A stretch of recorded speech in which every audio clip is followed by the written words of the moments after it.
Hello and welcome in, friends, to Sports from the Couch here on Mercado Airwaves. I'm your host, Mike Mercado. We want to thank you so much for joining us for our Week 9 confidence picks in the NFL. Thank you all so much for supporting us this season. We appreciate all your input, your guesses, your predictions, and of course, going through the roller coaster that is not only a gambling fan, a fantasy football fan, but a Chicago Bears fan. And we're going to get into all that and, of course, our Week 9 predictions. Hopefully, each and every one of you is enjoying your Halloween. And if you're listening to this post-Thursday night football, hopefully you had a nice Halloween and are getting ready for Thanksgiving. But let's get into some football, starting with Thursday night football, and we have the 49ers going to Arizona. This is a pretty easy one. I think what's really interesting about this, it's that whole dynamic in the NFL that we talked about, where there's going to be teams that go from the bottom and get to first place in their division, and first place teams going to the bottom.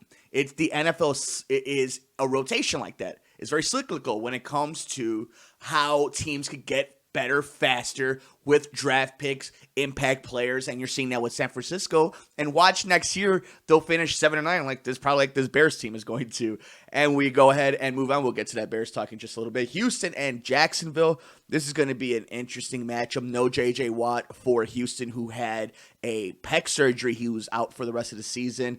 It's going to be interesting to see how much Gardner Minshew goes off. This is where it becomes interesting, okay? It's the whole Tennessee Titans, Houston, Texas dilemma that I've always had on this show since I started doing broadcasting in, 2012. Can you ever really be confident in picking Houston or the Titans? This is a game that Houston not only needs to win, they should win. But everything in my soul is saying Jacksonville. And I think I'm going to go with Jacksonville because of the home matchup, because of the injuries, and because I don't bet on Houston anymore. I'm just not going to get trapped into that anymore. Minnesota and Kansas City. Chances are we will see Patrick Mahomes this week. The Chiefs could really use him, but I think I'm going to go with Kansas City in this matchup. I don't know if Kirk Cousins could continue on this little streak that he's on. Here's the thing. Kirk Cousins not the worst quarterback in the NFL. Living here in Chicago, you've seen what bad NFL quarterbacking looks like. Kirk Cousins is very much meh quarterbacking in the NFL. So that means he's going to win games. He's going to go on streaks. He's going to put you in positions to win more often than not. He may not win you a game, especially in bigger moments, but he won't necessarily kill your team. Again, given moments, he will win a game for you. He will lose the game for you. That's the problem with people in the NFL, with quarterbacks in the NFL, mediocrity in the NFL. It's that it can go that turn. That's why guys like Aaron Rodgers are unicorns. So in this kind of situation, I could see Kirk Cousins obviously having a good game. But I'm going to go with what I've seen in history. This is a big game, and it's against a team that kind of feels like it needs a win, even though it really doesn't. Kansas City is one of these teams that hasn't looked right over the last few weeks. So I'm going to go with the Chiefs in this matchup. We have the Jets and Miami. Miami was on a complete fire sale over the last few days, especially before the trade deadline. So I'm going to go with the Jets in this one. This is where I think you might see Sam Darnold go off a little bit, Robbie Anderson, Jameson Crowder for all you fantasy football owners. But I mean, do you really want to bet on that offense? I mean, everybody else in the NFL has gone off against Miami, so I guess you would go with what the trend is. But also, it's the Jets. It's like the one team who you don't trust with the trends. I'm going to go with the Jets in this win, but watch what ends up happening whenever you go with the Jets. Colts and Pittsburgh. Now I'm going to go with the Colts in this game. And this is a team you have to look out for. This was a team we've been talking about for weeks now. Before Andrew Luck had his retirement, they were built to try to go for a deep run. And Jacoby Brissett is another one of these meh, but with a little bit more enthusiasm type of quarterback, unlike Kirk Cousins. There's a lot more unknown with Jacoby. There's a lot of opportunity. The ceiling seems a little higher. And if they get healthy, if they stay healthy, especially with somebody like T.Y. Hilton, who gets a bulk of the pass game, and he has had that injury proneness to him, I like Indianapolis. And this is what I'm talking about, where you have Houston and Jacksonville. Houston needs this win. You have the Colts, who have a pretty favorable matchup against Pittsburgh. And that's why it just history, and maybe it's just me growing up watching Peyton Manning do it all these years, but this is the type of week where the Colts find a way to win and Houston finds a way to lose. All right. Had to take a sip of my tea for this one, my friends, because we have the Bears going to Philadelphia. Where do we start? So if you're watching us live on YouTube or on Facebook at Mercado Airwaves, first of all, thank you for joining us. Hopefully you're enjoying it. You can see that we're going to flip over to another screen right now to see the matchup that was last week between the Chargers and the Bears before we get our picks. Look, it's really easy to just go in on Mitchell Trubisky, right? But at this point, it's literally like screaming at a wall. We all know what it is. There is no wondering whether or not it's going to work, if they're going to try to turn it around. It is what it is. And it's not going to get any better. Now, we get to a situation where if you live here in Chicago, you have Eddie Pinheiro miss a field goal. And the conversation was, why didn't they try to get closer? It's a lot of variables. We've talked about it to death. We've tweeted about it to death at mmercado2333. If you're on Twitter, check it out there. Bottom line is, Matt Nagy doesn't have confidence in his offense. You could be as analytical as you want, as critical as you want, as optimistic, pessimistic, it does not matter. He does not trust his quarterback. Why? Because he doesn't think his quarterback is good enough to run not only the offense he wants to run, but a comparable offense to try to get your team down the field. And if you hold him to his words where he's worried about fumbles and interceptions, imagine having that mentality with Drew Brees, Aaron Rodgers, Patrick Mahomes, Lamar Jackson, Deshaun Watson. You notice the trend how a lot of them are veteran and a lot of them are guys who were part of his draft? It's unbelievable that you can have this discussion and think it's anything else but that. And whose fault really is it? See, again, people are going to want to blame the head coach because they see him every single day. He's the one that's in front of the cameras. He's the one who's calling the plays. You know who you don't see hanging around?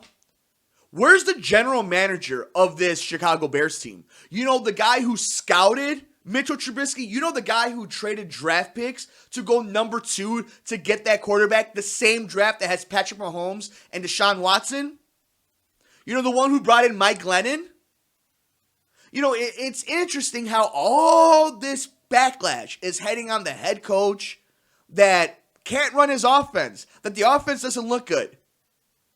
But nobody blames the guy that scouted and drafted that quarterback.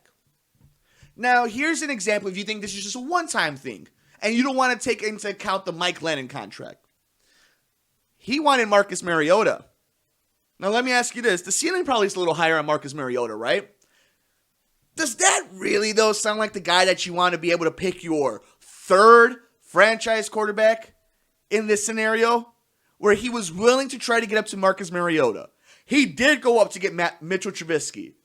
And if you want to move forward, and if you think you're going to do it by drafting another quarterback, you want him to make that decision? Because he's going to. And we know this ownership group is not going to fire Ryan Pace because he's hit just enough. They've won just enough. You know, you're seeing places like the Washington Nationals and with the Capitals and the Mystics winning their championships in their respective sports. You've seen it in Chicago over the years, teams winning, trying to build contenders. This team has not won since 1985. 5 years before I was born. They have held on to that memory. And almost, and very close teams, quote unquote. Oh, if it wasn't for the double doink, we would have made a run in the playoffs. Are you sure about that? Are we sure about that now? You know, they're living off of a loss, thinking that they are the uncrowned champions. And we're seeing that fall back this year. And now they're all testy, right? It was all good with Club Dub. We all thought it was cute. But now that they're losing and nobody wants to talk to the media and everybody it's us against the world. So the fans should have been doing this. The fans should have been doing that. It's funny, right? What happens when there's just a little adversity.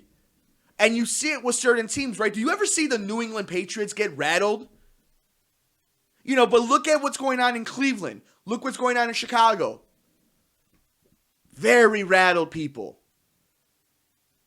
Calm, cool, and collective wins a lot more than the rah-rah us against them when we're 2-5 and 3-4.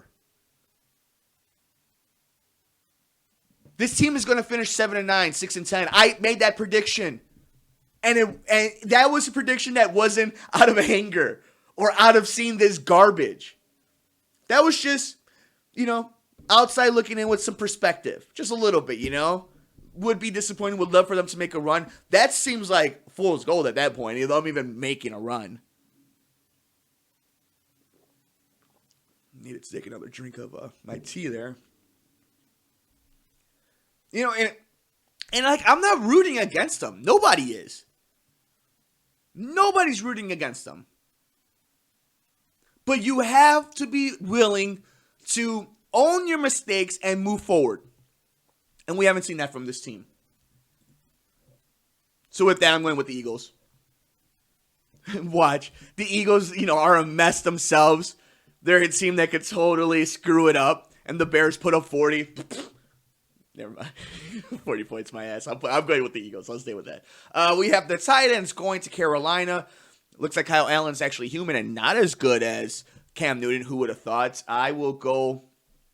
Still have Ryan Tannehill as quarterback for the Titans. This is a game the Titans should win. Let's go Christian McCaffrey's Panthers go off on the Titans. I'll go with that one. We have Washington at Buffalo. We'll go with Buffalo. The Washington's a horrible team. And Buffalo, pretty surprising. Losing to New England, that's just, they did that a few weeks ago, but they're winning the games they're supposed to. They have a running game. They have a defense. I don't know if they're going to make this super duper run when you have to go to Foxborough, but it's an entertaining season for the people up north in New York. We have Tampa Bay and Seattle.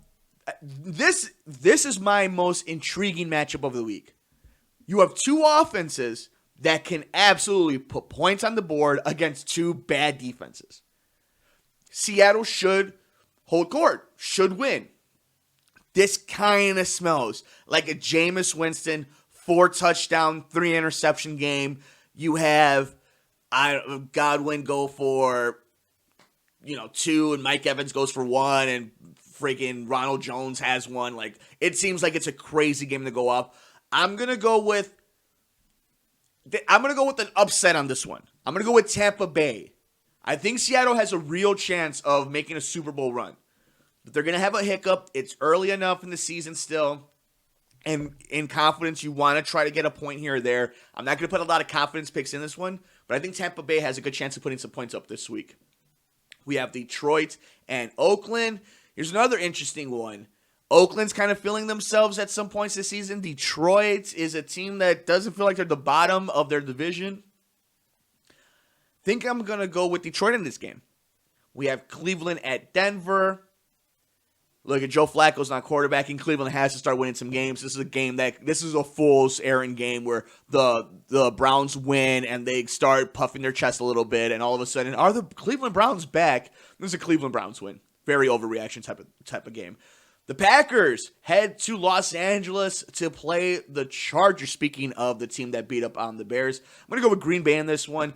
The Chargers are just falling apart by the seams, but I love the Chargers. First of all, I wish they were still in San Diego because I love that city. But the Green Bay Aaron Rodgers is back, and barring an injury, I think he's going to go off again this week. So I think Green Bay wins big in this one and starts putting themselves into a position, especially if Minnesota loses earlier on in the day. Green Bay could start putting some distance between themselves in the division race. On Sunday Night Football, what a heavyweight matchup. The New England Patriots take on the Baltimore Ravens. What can Lamar do against that New England defense? This is the first time I think New England's really facing an offense that could do something against them.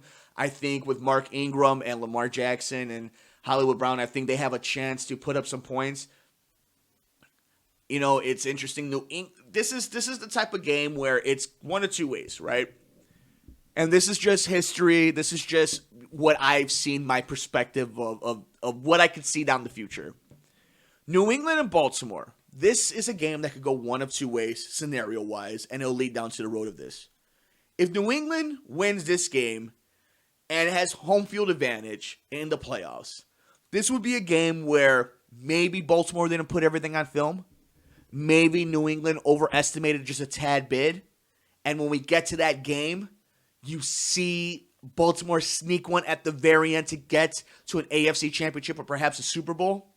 And vice versa, if Baltimore comes out and beats up on New England, and especially if it's a close game and they put stuff on film for Bill Belichick, and then come January in an AFC championship game, in a game to get to the AFC championship, New England has seen the atomic weapon of Baltimore and is able to answer and game plan for it.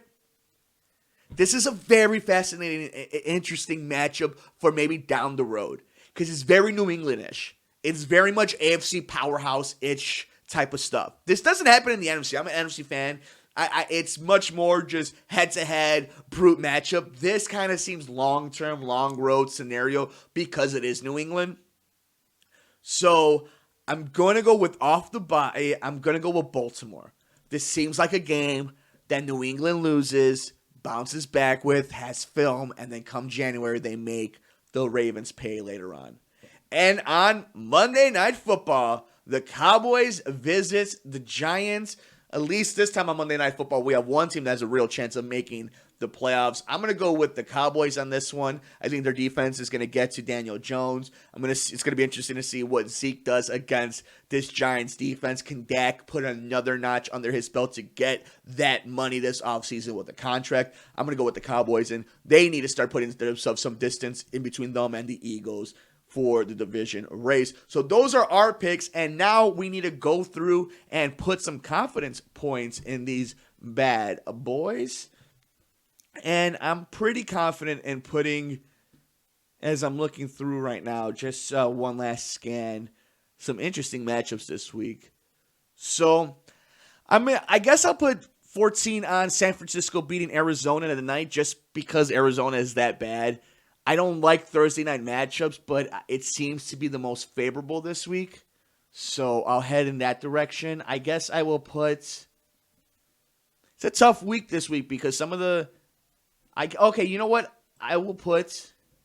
And of course, for anybody who's new to us, first of all, thank you for joining us. We will go through this one last time just as a last overview of it. I will actually put 14 on Green Bay over the Chargers as they head to Los Angeles. I will put 13 on San Francisco over Arizona. We keep looking through. I will put... I kind of like... I guess I'll put Dallas.